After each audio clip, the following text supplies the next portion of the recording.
नमस्कार दोस्तों, ट्रिकी गुरु अमित गुप्ता के YouTube चैनल में आज आपका फिर से स्वागत है। दोस्तों आज मैं आपके लिए लेकर आया हूं एसएससी जीडी परीक्षा को ध्यान में रखते हुए टॉप 15 रीजनिंग के मॉक टेस्ट। और इसमें हमने लिए असमान छांटने वाले, सारे के सारे प्रश्न असमान छांटने वाले होंगे और वो नॉन वर्बल रीजनिंग यानी कि अशाब्दिक बुद्धि परीक्षण से होंगे, यानी कि चित्र वाले प्रश्न होंगे और 15 प्रश्न होंगे और एसएससी जीडी के पैटर्न पे होंगे, उसके स्तर के होंगे और सारे के सारे प्रश्न अलग छांटने वाले होंगे और उन सभी प्रश्नों को हम बिल्कुल सॉल्व करेंगे ट्रिकी अप्रोच के साथ। तो बने रहिए हमारे चैनल पर। यह पहला वीडियो है इस सीरीज का।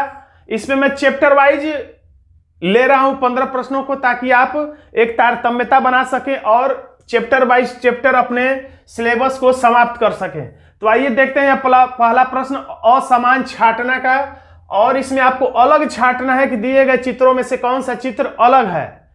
तो जब भी एग्जामिनर कहे कि इसमें से कौन सा चित्र अलग है, तो आपको अलग नहीं खोजना है, आपको यह पता करना है कि बाकी 3 चित्रों में क्या समानता है।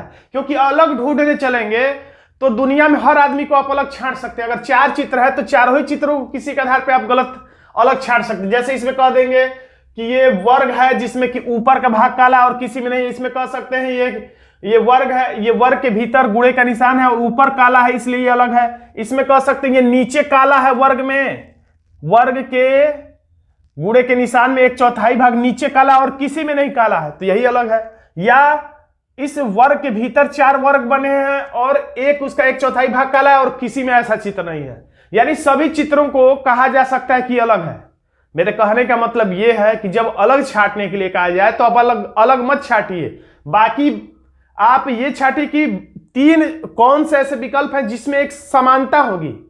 तो 3 विकल्पों में समानता होने के बाद जो बच जाएगा वही उससे अलग होगा। यानी असमान छांटने के लिए कहे फिर भी आप 3 समान चित्रों को पकड़िए जिसमें एक समानता हो और जो बच जाए वही अलग होगा। नहीं तो आप कभी गलत प्रश्न को टिक कर सकते हैं। तो इसमें अलग छांटना है तो 3 में हम समानता क्या देखते हैं। तो 3 में समानता यह है कि बी में भी 1/4 भाग को काला किया गया है, इसमें भी 1/4 भाग को काला किया गया है, इसमें भी 1/4 भाग को काला किया गया है। इसको मैं अलग नहीं कर रहा हूं कि इसमें क्या अलगाव है, बल्कि मैं ये बता रहा हूं कि इन तीनों में समानता ये है कि ये सारे तीनों के तीनों में 1/4 भाग को काला किया गया है और इसमें ऐसा नहीं किया गया है। इसमें क्या किया गया है ये मैं नहीं बता रहा हूं, बस इसमें 1/4 भाग को काला नहीं किया गया है और यही इसको इससे अलग कर देता है। यानी हमारा आंसर हो जाता है ए। यानी अलग छांटने के लिए कहा जाए तो आपको अलग छांटने के चक्कर में नहीं पड़ना है, नहीं तो आप गलत आंसर को भी टिक कर सकते हैं। क्योंकि हर चित्र में कुछ ना कुछ अलग आपको दिखेगा जो कि किसी में नहीं होगा। लेकिन आपको अलग नहीं छांटना है, आपको 3 चित्रों में समानता पता करना है, उसके आधार पर ही एक अपने आप अलग हो जाएगा। मैं उम्मीद करता हूं आप मेरी बातों को समझ गए होंगे। अब इसमें हम देखेंगे सभी चित्रों को ध्यान से देखेंगे। आप वीडियो को रोक दिया करिए प्रश्न के आने के साथ ही, और जब खुद से उत्तर देने का प्रयास करिए। और जब आप उत्तर अपने मन से दे ले जाएं, ज्यादा से ज्यादा अपने आप को आधा मिनट 30 सेकंड या 20 सेकंड दीजिए और उसके बाद वीडियो को आगे बढ़ाइए। उसके बाद उत्तर देखेंगे तो आप इस सीरीज का पूरा लाभ ले पाएंगे। तो जब ध्यान से देखेंगे तो इसमें आपको 2 त्रिभुज दिखाई देगा, एक वृत्त, 2 त्रिभुज एक वृत्त। इसमें भी 2 त्रिभुज है और एक वृत्त है, इसमें भी 2 त्रिभुज है और एक वृत्त है। इसमें लेकिन 2 त्रिभुज नहीं दिखाई दे रहा, एक ही त्रिभुज दिखाई दे रहा है, लेकिन वृत्त 2 दिखाई दे रहा है। देखिए इसमें उल्टा हो गया, 2 त्रिभुज 2 त्रिभुज 2 त्रिभुज, इसमें सिर्फ एक त्रिभुज, इसमें एक वृत्त एक वृत्त एक वृत्त, इसमें 2 वृत्त। यानी यही सबसे अलग है। अलग क्यों है? क्योंकि इन सब में 2 त्रिभुज और एक वृत्त है और इसमें ऐसा नहीं है। बस क्या है, इससे कोई मतलब नहीं, इसलिए हमारा आंसर हो जाता है डी। अगला प्रश्न देखिए, वीडियो को रोकिए, खुद से बताने का प्रयास करिए, उसके बाद वीडियो को आगे बढ़ाइए। कभी कभी ऐसा होता है कि 2-3 विकल्पों में तीर दाईं तरफ झुका है, दाईं तरफ किसी एक में बाईं तरफ झुका है तो वही आंसर हो जाता है। या 3 विकल्पों में बाईं तरफ झुका है, बाईं तरफ, जिसमें दाईं तरफ झुका है वो आंसर हो जाता है। या कभी कभी ऐसा होता है कि इसमें 3 तीर है, इसमें 3, इसमें 3, इसमें 2 है तो यही आंसर हो जाता है। या इसमें 2 है, इसमें 2 है, इसमें 2 है, इसमें 3 है तो यही आंसर हो जाता है। लेकिन इसमें 3 इसमें भी है, 3 इसमें भी है, 2 इसमें भी है, 2 इसमें भी है। तो यानी कि एक ही पैटर्न के 2-2 चित्र हैं, तो यानी कि गिनती के आधार पे तो नहीं है इसमें।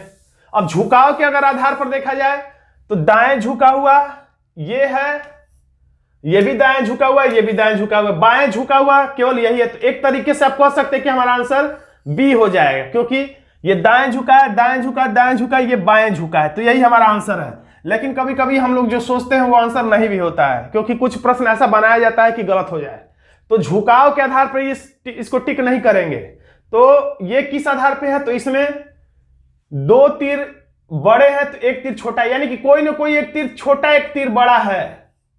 इसमें कुछ छोटे तीर हैं, एक कुछ बड़े तीर हैं, इसमें भी एक छोटा है तो एक बड़ा है, यानी कि छोटा बड़ा का कॉम्बिनेशन है, लेकिन इसमें दोनों ही तीर बराबर दे दिया है।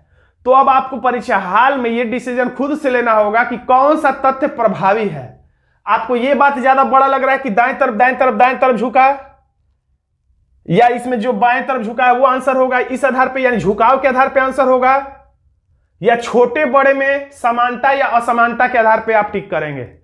तो इस बात को आपको खुद डिसीजन लेना पड़ेगा, और ये डिसीजन आप में कैसे डेवलप होगा, तो इस आधार पे कि आप ज्यादा से ज्यादा प्रश्न सॉल्व करिए, प्रैक्टिस करिए।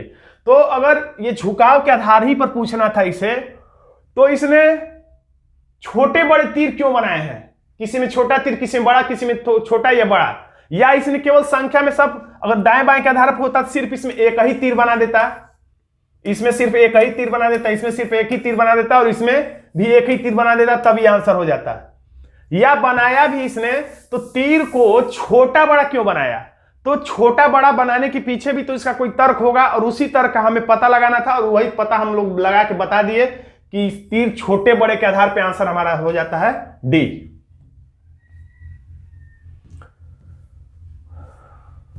अगला प्रश्न है, अब इसमें से अलग छांटना है। तो ऐसा प्रश्न आप लोगों के सामने जब भी आता होगा तो ऐसा होता होगा कि इसमें 4 भाग में है, इसमें 4 भाग में, अगर इसमें भी 4 भागों में विभाजित करेगा तो इसमें 3 भाग में है, तो ये आंसर हो जाता था। या किसी किसी में ऐसा होता है कि इसमें सब बराबर बराबर भागों में विभाजित है, किसी में छोटा बड़ा भाग में विभाजित है, तो वो आंसर हो जाता है। यानी ये 2-3 पैटर्न है जो कि ज्यादातर दिए जाते हैं, लेकिन इसमें भी ऐसा नहीं है। इसमें 3 भाग में विभाजित है, इसमें 4 भाग में, इसमें 4 भाग में, इसमें एक ही भाग में है। तो किस पैटर्न पे प्रश्न होगा, तो यहां पर पैटर्न ये है कि इसमें तो 2 या 1 या 4 भागों में विभाजित है, इसमें भी 1, 2 या 4 भागों में विभाजित है, इसमें 1, 2, 3 या 4 भागों में विभाजित है, लेकिन ये वाली आकृति का विभाजन ही नहीं हुआ है इसमें। यानी इस परिवार में बंटवारा हुआ, इसमें भी बंटवारा हुआ, इसमें 3 भाइयों में बंटवारा, इसमें 4, इसमें 4, इसमें कोई लगता है इसके भाई नहीं थे इसलिए इसमें बंटवारा ही नहीं हुआ, ये अकेला ही है, यानी इसमें बंटवारा ही नहीं है, इसलिए हमारा आंसर हो जाता है ए।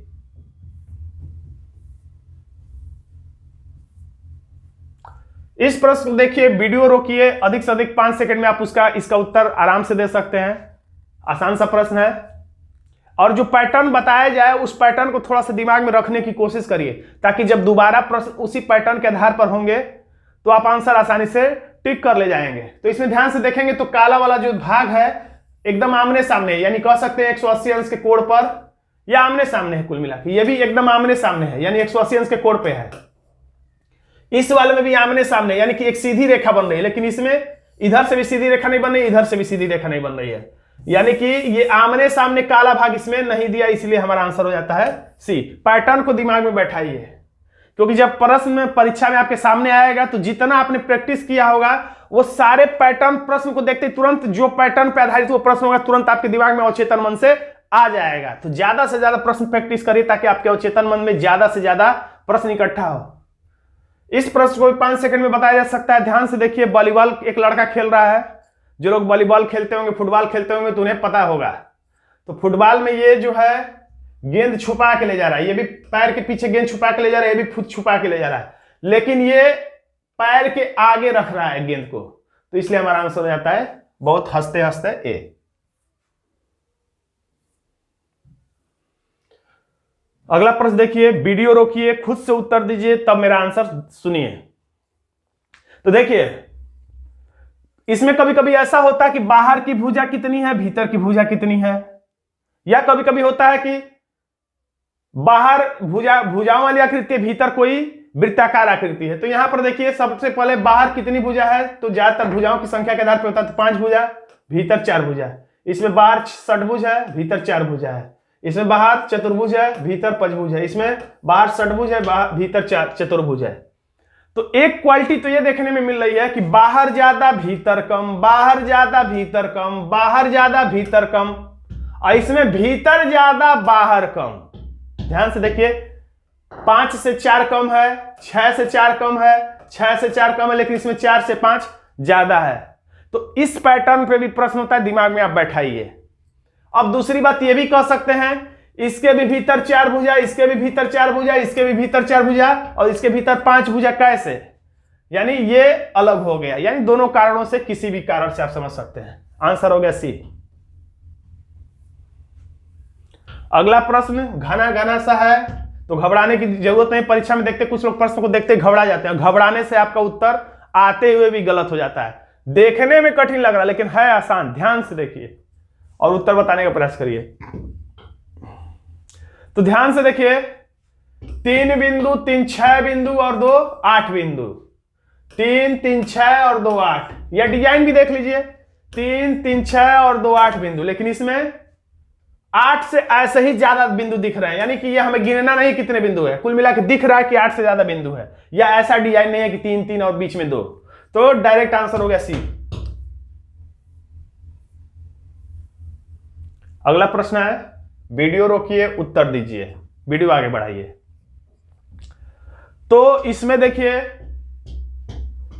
वृत्त बाहर, इसमें वृत्त भीतर त्रिभुज के, इसमें वर्ग बाहर, इसमें वर्ग भीतर, यानी भीतर वाली आकृति बाहर, बाहर वाली आकृति भीतर हो जा रहा है। अब इसमें पंचभुज बाहर है तो पंचभुज भीतर है, अब भीतर वाला जो अर्धवृत्त है अर्धवृत्त बाहर है, लेकिन इसमें ये जो डमरू है भीतर वो बाहर नहीं आया है, तो इसलिए हमारा यही आंसर हो जाता है। आंसर हो गया डी। अगला प्रश्न देखिए, बहुत ही आसान प्रश्न है। एक तो इसमें यह कहा जा सकता है कि ये भुजाओं से निर्मित आकृति, ये भुजाओं से निर्मित आकृति, ये भुजाओं से निर्मित आकृति, और ये वृत्ताकार आकृति है, इसलिए यही हमारा आंसर हो जाता है। अब दूसरी बात, लेकिन कोई ये पूछ देगा कि आप अगर आंसर एग्जामिनर को यही टिक कराना था तो इसमें 2 आकृतियां क्यों दिया हुआ है? ये तो हम लोग तब टिक करते जब इसमें केवल एक आकृति, इसमें भी एक वर्ग होता है, इसमें एक त्रिभुज होता है, इसमें एक वर्ग होता है, तब हम कहते कि ये भुजाओं से निर्मित आकृति और ये वृत्ताकार है। लेकिन 2 क्यों सब में आकृतियां दिया है? तो 2 दिया है आकृतियां, तो इसका कुछ सेंस होगा, उस सेंस का हमें पता लगाना, उसी से ही हमें आंसर जो मिलेगा वो सही होगा, नहीं बल्कि सटीक होगा। और जो ये बात कही जा रही है कि ये भुजाओं से निर्मित आकृति है, भुजाओं से निर्मित नहीं है, तो ये भी बात सही है, लेकिन सही है लेकिन सटीक नहीं है। 2 आकृति दिया है तो 2 आकृति का भी मतलब पता करके हमें आंसर तक पहुंचना है।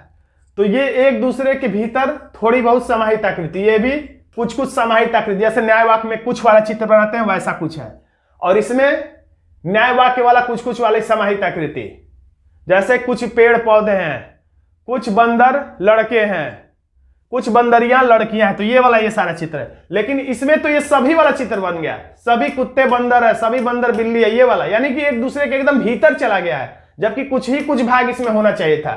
या डायरेक्ट आप ये कह सकते हैं कि इन तीनों में समानता यही है, मैंने बताया था कि समानता ही ढूंढना होता है, तो इन तीनों में समानता यही कि ये कुछ आंशिक रूप से जुड़े समुच्चय हैं, चित्र हैं, जबकि ये पूरी तरह से जुड़ा, ये पूरी आंशिक रूप से जुड़ा नहीं है, इसलिए यही हमारा आंसर हो जाता है। आंसर हो गया डी। वैसे इन सब प्रश्नों में इतनी व्याख्या की जरूरत नहीं है, फिर भी मैं व्याख्या दे रहा हूं ताकि कुछ छात्रों को समझ में नहीं आता है, और जिन छात्रों को समझ में भी आता है तो इतनी अच्छी तरह से व्याख्या दे दिया जाए ताकि अन्य प्रश्नों में भी इस तरह की व्याख्या का वो इस्तेमाल कर सकें। अब इस प्रश्न को देखिए, ध्यान से देखिए, ये ऊपर वाले भाग में तो किसी में अंतर नहीं दिख रहा है, लगभग सब में एक ही जैसा दिख रहा है, तो जरूर नीचे के भाग में कुछ परिवर्तन होगा। इसका टांग ऊपर है, इसका टांग भी कह सकते हैं कुछ ऊपर है, इसका भी टांग कुछ हद तक ऊपर है, लेकिन इसका टांग जो है अपोजिट यानी कि नीचे है, तो हमारा आंसर हो जाता है सी। ध्यान से देखिए। अब इस प्रश्न को देखिए, चुटकियों में उत्तर देने वाला प्रश्न है। इसका जो ठोर वाला नोकीला भाग है नीचे, नोकीला भाग नीचे, नोकीला भाग नीचे, इसमें नोकीला भाग ऊपर है, तो यही हमारा आंसर है। या अगर इस पर निगाह आपकी नहीं पड़ी तो आप ये भी कह सकते हैं और भी परिवर्तन है। ये जो है, ये जो चीज इसमें दिखाई दे रहा है, ये चीज गोलाकार और किसी में नहीं है, तो वैसे भी डी आंसर, और ऐसे भी डी आंसर। अगला प्रश्न आपके सामने ये है, ये तो शायद प्रश्न रिपीट हो रहा है, खैर इसको छोड़ते हैं हम लोग, ये प्रश्न की हम लोग व्याख्या कर चुके हैं। अब इस प्रश्न को देखिए, जैसा कि मैंने बताया था, जब भी कोई आकृति दे उसमें कुछ कट दे, तो इसका मतलब कितना भाग कटा हुआ है इस पर ज्यादा ध्यान दीजिएगा। ये कह सकते हैं अगर दो भाई हैं तो दोनों में से कोई भी एक भाई कोई भी एक जमीन ले लेगा तो दोनों को बराबर बराबर हिस्सा मिलेगा। इसमें भी दोनों, अगर इतना जमीन है तो कोई अगर भाई हिस्सा ले ले तो दोनों ही को बराबर बराबर हिस्सा मिलेगा। इसमें भी दोनों ही भाइयों को बराबर बराबर हिस्सा मिलेगा। लेकिन ये वाला चित्र ऐसा है कि इसमें यह आसानी से कोई चालाक व्यक्ति कह सकता है कि तुम ऊपर ले लो और मैं नीचे ले लूंगा, यानी नीचे वाला जो हिस्सा है ये ज्यादा होगा, ऊपर वाला कम होगा। पेप्सी में जो होता है ऐसे, तो ऊपर से जो आधा पिएगा उसको कम मिलेगा, नीचे जो पिएगा उसे ज्यादा मिलेगा। यानी कि कहने का मतलब इतनी व्याख्या की जरूरत नहीं है, इतना ही बस काफी है कि ये आधा आधा, सारे चित्र आधा आधा हैं, 1/2 हैं। ये आधा नहीं है, कितना है ये नहीं बताना है, ये तीनों जैसा आधा नहीं है, बस यही हमारा आंसर है। बस प्रश्न में हमें व्याख्या भी परीक्षा में बताने की जरूरत नहीं होती, बस धीरे से आप टिक कर दीजिए। कभी कभी गलती से भी सही आंसर हो जाता है, बोलेंगे कुछ और सोचेंगे कुछ और, लेकिन आंसर उस गलत तरीके से भी सही हो जाता है। तो इस प्रश्न का उत्तर दीजिए। थोड़ा मध्यम कठिन स्तर का प्रश्न कह सकते हैं, थोड़ा सा दम है इस प्रश्न में क्योंकि स्नातक स्तरीय प्रश्न है। तो अब इसमें देखेंगे ध्यान से, तो ये जो कोई भी आकृति देता है अलग छांटने में या श्रृंखला परीक्षण में चित्र वाला, तो एक वर्ग के भीतर ही देता है। तो वर्ग जो ये, इसको मैं वर्ग बोल रहा हूं, ये तो इसका जो ये भाग है, मुंह खुला वाला भाग है, इस आधार की तरफ है। इस वाले का भाग जो मुंह खुला भाग है इस वाले आधार की तरफ है। इसका जो खुला भाग है इसकी तरफ है। इसका जो खुला भाग है इसी किसी न किसी आधार की तरफ है। ऐसे ही इसका भी इस आधार की तरफ, इसका नीचे आधार की तरफ, इसका भी नीचे आधार की तरफ, इसका इस आधार की तरफ। उसी तरह से इसका भी नीचे आधार की तरफ, इसका भी ऊपर आधार की तरफ, इसका भी इस आधार की तरफ, लेकिन इसको भीतर की तरफ कर दिया है। यानी कि सब में तो किसी न किसी आधार पे है, लेकिन ये जो है ये इधर या इधर ना करके ऊपर कर दिया, यानी कि भीतर की तरफ है। बाकी अब इसमें भी देखिए नीचे आधार की तरफ, ये भी इस आधार और ये दोनों भी इस आधार की तरफ। तो इसी के चलते हमारा आंसर हो जाता है सी।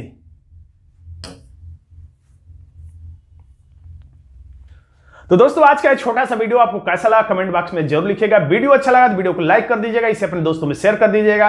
और अभी तक आपने हमारे चैनल को सब्सक्राइब नहीं किया तो सब्सक्राइब जरूर कर लीजिएगा, क्योंकि ऐसे ही ट्रिकी वीडियो में समय समय पर लाता रहूंगा। धन्यवाद दोस्तों।